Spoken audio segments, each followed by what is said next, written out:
Last night, police from Western Adelaide attended at this address at Peterhead, where they located a clan lab. It is alleged that a clan lab was in the process of being operated and has resulted in a fire. About $40,000 damage was caused to the property, and as a result, a 40-year-old male was arrested. He was located at the scene.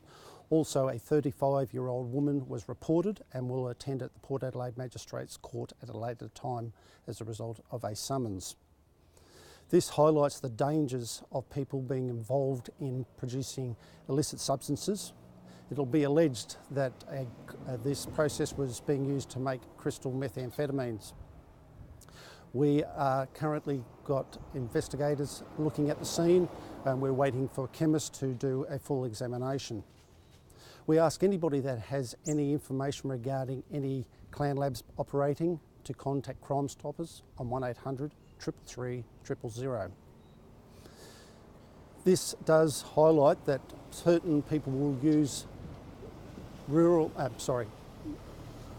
This highlights that people will use residential areas to manufacture illicit substances. It is a highly toxic environment. We are currently working with SA Health and Families SA in relation to this matter. We ask anybody that has any information to contact Crime Stoppers. Just how dangerous are these labs? They're a very volatile situation, and if people aren't aware of what the process is, it is quite easy to make a mistake and result in a fire. It not only puts the person manufacturing at risk, but also occupants and their neighbours and the local community.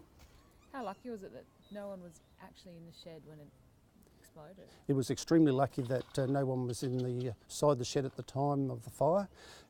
If they had been, obviously it could have been serious burns or even death. Do you know if there's actually an incident that caused the fire, or the chemicals just sitting there and they've bubbled up and they've kind of led to a fire, or is there something that actually sparked it? We're still in the process of working with the chemist to determine the actual cause of the fire.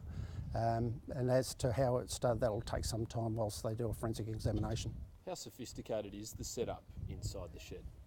At this stage it's still too early to determine, but we certainly have the investigators in there making their examination, and we look forward to getting how it actually started. Is there any idea on how long it's been operating inside the shed? No, not at this stage. We'll be conducting investigations with neighbours and speaking with the occupants to try and determine how long this clan lab has been in operation. You haven't seized any drugs at all? An examination will be conducted of the property once the property is deemed safe to enter. What's your thought that there was a child living at the house, we understand? It is extremely dangerous for any person to be there, but to also have a young child in the property is extremely sad, and we ask anybody that has any information about anybody operating clan labs to contact Crime Stoppers, and we will investigate them thoroughly. How many do you think are set up in quiet residential streets like this with families just right next door? It is very concerning that this is occurring.